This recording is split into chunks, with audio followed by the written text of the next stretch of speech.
السلام علیکم، میں ہوں ملک سہیل اقبال اور آپ دیکھ رہے ہیں ملک سہیل اقبال یوٹیوب چینل۔ حکومت پاکستان نے سنگل نیشنل کریکولم کا آغاز کر دیا ہے اور تمام اسکولوں میں کتابیں بھی پہنچ گئی ہیں، اور اس میں سب سے زبردست چیز جو سنگل نیشنل کریکولم میں ہے وہ ہے قرآن کریم کی تعلیم لازمی کر دی گئی ہے۔ لیکن اس کے ساتھ ساتھ ایک مسئلہ بھی ہے، وہ پرابلم یہ ہے کیونکہ اسکولوں میں جو ٹیچرز ہوتے ہیں وہ سائنس کے ٹیچر ہیں یا آرٹس کے ہیں، عربی ٹیچر بہت کم ہیں، اگر ہیں بھی صحیح انہیں اتنا تجربہ نہیں ہے کہ قرآن کریم کو پڑھایا کیسے جائے۔ تو آج اسپیشلی ہم یہ ویڈیو بنا رہے ہیں، میں سر کے ساتھ بیٹھا ہوں، سر رانا اشرف علی صاحب کے ساتھ۔ یہ آپ کو بتائیں گے ایک آسان طریقہ کہ کوئی بھی ٹیچر اگر یہ ویڈیو دیکھ لے اور ان طریقوں پر عمل کرے تو بڑے آسانی طریقے سے اچھے تلفظ کے ساتھ قرآن کریم کو بچوں کو پڑھا سکتے ہیں۔ تو ہم آغاز کرتے ہیں اس ویڈیو کا، اور اس میں ہم سٹیپ بائی سٹیپ آپ کو بتائیں گے کہ کس طرح یہ سارا پروسیس آسان کیا جائے۔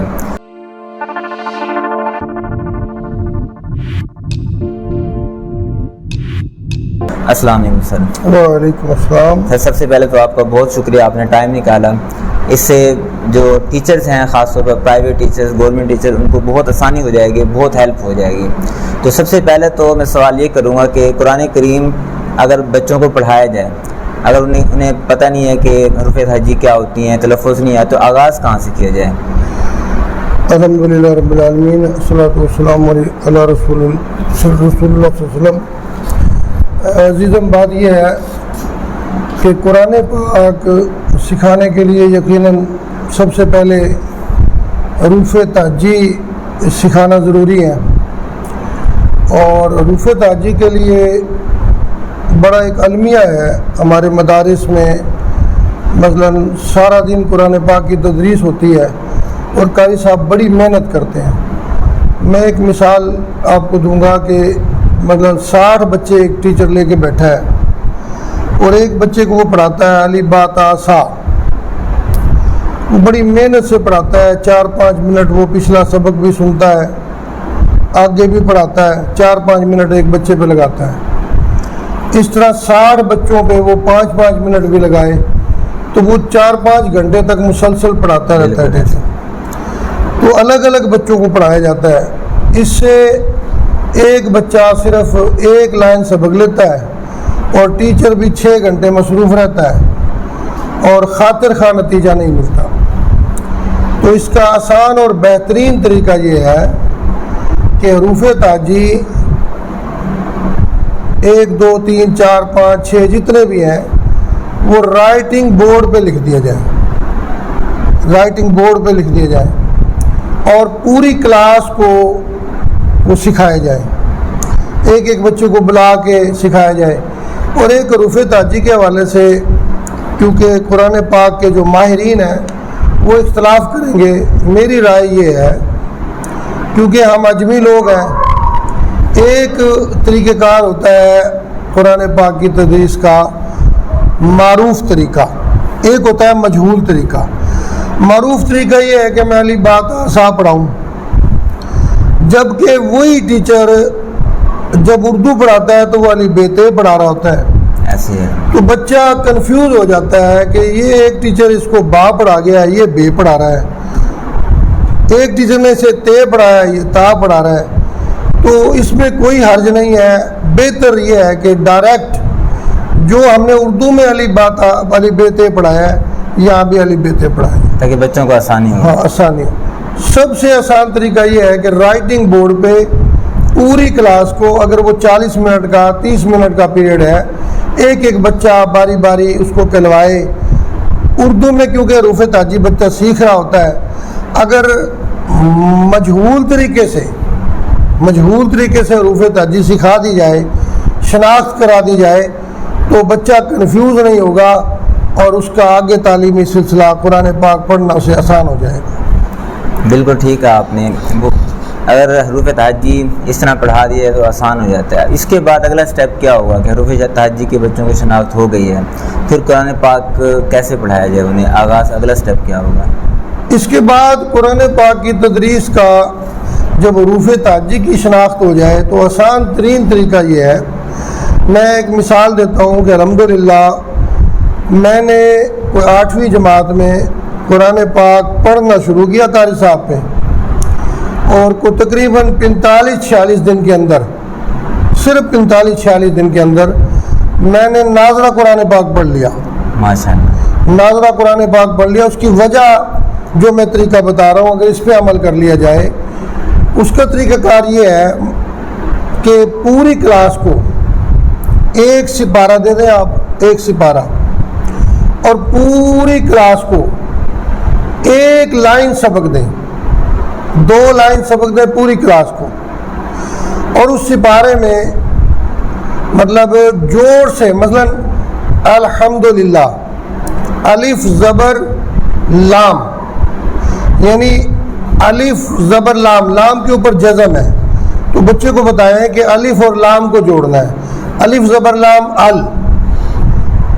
ہے میں ہا نہیں کہتا کیونکہ مجہول طریقے سے ہم نے پڑھنا ہے، ہے زبر میم ہم، ہم دو، دال پیش دو،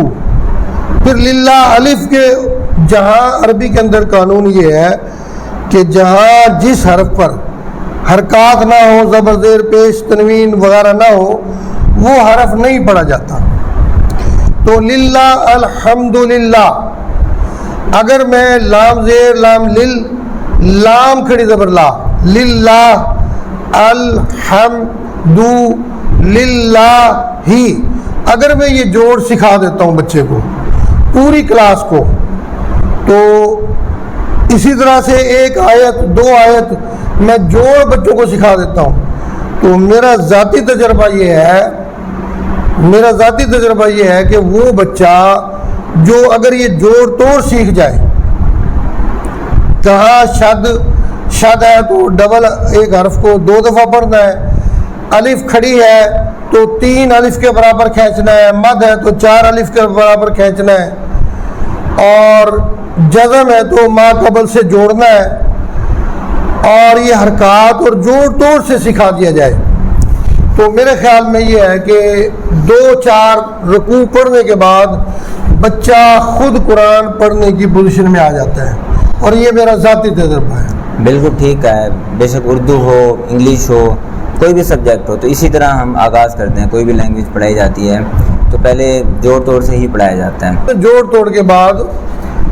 مطلب یہ کہ عام طور پہ یہ ہوتا ہے کہ ہمارے قراء حضرات یہ کرتے ہیں کہ سبق پڑھاتے ہیں، اور مطلب ایک بچے کو الگ، قاری صاحب بیٹھے ہوتے ہیں اپنی مسند پہ،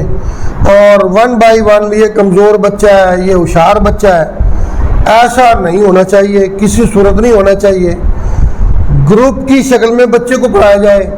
پوری کلاس کی شکل میں پڑھایا جائے، اور جوڑ توڑ سے پڑھایا جائے، یعنی پوری کلاس کا ایک ہی سبق ہو، پوری کلاس کا ایک ہی سبق ہو۔ اگر پوری کلاس کو اپنے 2 لائن 4 لائن پڑھا دی، اگر بچہ اس کے بعد یہ کوئی 5 7 10 منٹ کا ٹیچر کی ایکٹیویٹی ہے، اس کے بعد بچہ پڑھنا چاہے تو آگے پڑھے، اور بلکہ یہی بچے جو فاسٹ یا قرآن پڑھے ہوئے ہیں، اگر یہ بچوں کی ہیلپ کرنے لگ جائے تو میرے خیال میں کوئی 5-4 رکوع پڑھنے کے بعد پورا قرآن سنا جا سکتا ہے۔ ماشاءاللہ، بالکل ٹھیک آپ نے کہا۔ اچھا، اس کے بعد پھر یہ ساری باتیں ہو گئیں، لیکن ایک بات رہ گئی کہ قرآن پاک اگر بچے پڑھنا بھی لگ گئے اور انہیں پڑھنا بھی آ گیا، ٹیچر بھی پڑھا رہا ہے، لیکن تلفظ بہت ساروں کا ٹھیک نہیں ہوتا، تو اسے کیسے ٹھیک کیا جائے؟ تلفظ کے لیے قراء حضرات سے معذرت کے ساتھ، میں کوئی قاری حافظ نہیں ہوں، لیکن یاد رکھیے عربی کے تلفظ کے لیے ایک تو بڑی غلطی ہے، میں درست کر دوں، بڑے علماء کرام سے سنا ہے، قرت بڑی اچھی ہے، قرت عربی کے اندر قرت لفظ ہے نا، اس کا مطلب ہے طاعون، پلیگ، وبائی مرض۔ قرت عربی کا لفظ ہے، قرت کا مطلب ہے پلیگ، طاعون، وبائی مرض۔ اصل میں لفظ ہے قرات، بڑے علماء کرام اس کو قرت پڑھتے ہیں، قرت بڑی اچھی ہے، بڑی قرت اچھی ہے، تو معذرت کے ساتھ میں علماء کرام سے، یہ قرات لفظ ہے، قرت نہیں ہے۔ دوسرا یہ کہ عربی کے اندر تلفظ درست کرانے کا ایک ہی طریقہ ہے، وہ یہ ہے حمزہ یعنی الف کے اوپر زبر لگائیں، جس حرف کی آواز نکالنی ہے، جس حرف کی ادائیگی کرنی ہے،